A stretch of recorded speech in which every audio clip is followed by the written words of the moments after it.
Hello, everybody. I brought a friend of yours, Brett Baer.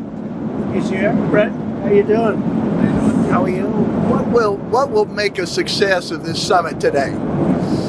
I can't tell you that. I don't know. It's there's nothing set in stone. I want certain things. I want to see a ceasefire. This is not to do with Europe. Europe's not telling me what to do. But they're going to be involved in the process, obviously, as will Zelensky. But I want to see a ceasefire rapidly. I don't know if it's going to be today, but I'm not going to be happy if it's not today. Everyone said it can't be today, but I'm just saying I want the killing to stop. I'm in this to stop the killing. You know, we're not putting up any money. We're making money.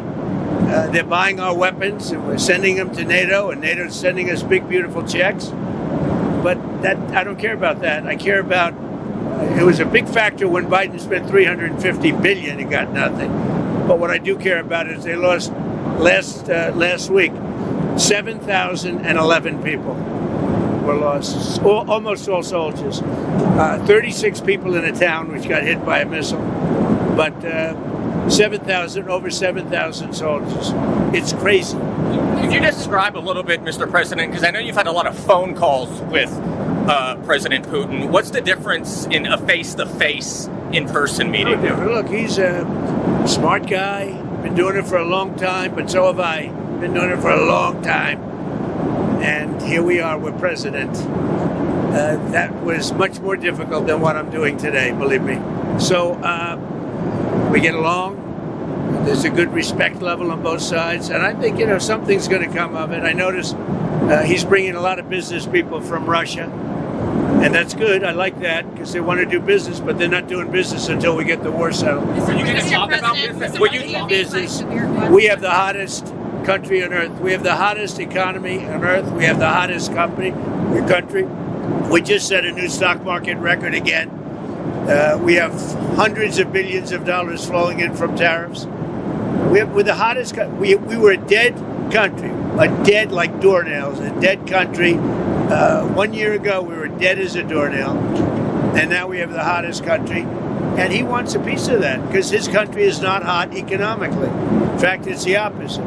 And China's not doing well economically, but look, I want everybody to do well.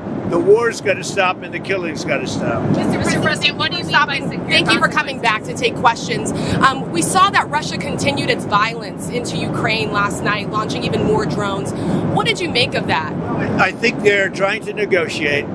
He's trying to set a stage. I mean, in his mind, that helps him make a better deal. It actually hurts him. But in his mind, that helps him make a better deal if they can continue the killing. Maybe it's a part of the world. Maybe it's just his fabric, his genes, his genetics. But he thinks that makes him, gives him strength in negotiating. I think it hurts him, but I'll be talking to him about it later. It's on the table for discussions today, Mr. President. Are the territorial swaps on the table? Will you be discussing that? They'll be discussed, but I've got to let Ukraine make that decision. And I think they'll make a proper decision.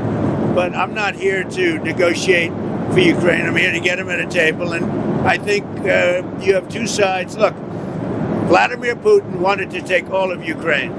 If I wasn't president, he would right now be taking all of Ukraine.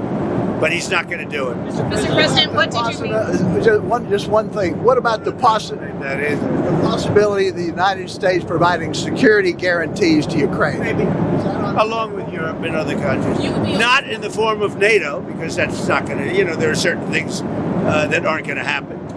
But, along with Europe, there's a possibility of that. Mr. President, the number of business people that President Putin is bringing along, is that something that you want to discuss with President Putin at this meeting? Yeah, if we make progress, I would discuss it, because that's one of the things that they would like. They'd like to get a piece of what I built in terms of the economy. Just so you know, we were a dead country with our economy.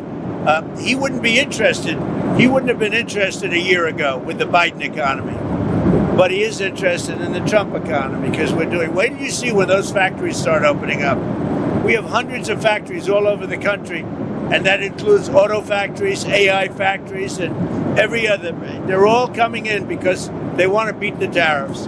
Because if they open here, they don't have to pay tariffs. If they don't open here, they have to pay, in some cases, 200%, 300%. I haven't even set some of the tariffs yet.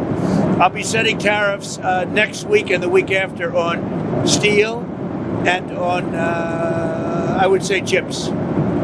Mr. President. Chips and semiconductors we'll be setting sometime next week after. You're looking at what rate? I'm going to have a rate that is going to be lower at the beginning. Then that gives them a chance to come in and build, and very high after a certain period of time. And if they don't build here, they have to pay a very high tariff, which doesn't work, so they'll come and build. Mr. President, hi. You had said earlier... I didn't see you over there. Isn't he a general? He's nice. He's helping me out. He's a very nice. He's one of the few nice ones, actually. You had said earlier this week that Putin would face severe consequences if you get the sense from him that he's not interested. What do you mean by that? Economically severe. Yes, it will be very severe. I'm not doing this for my health, okay? I don't need it.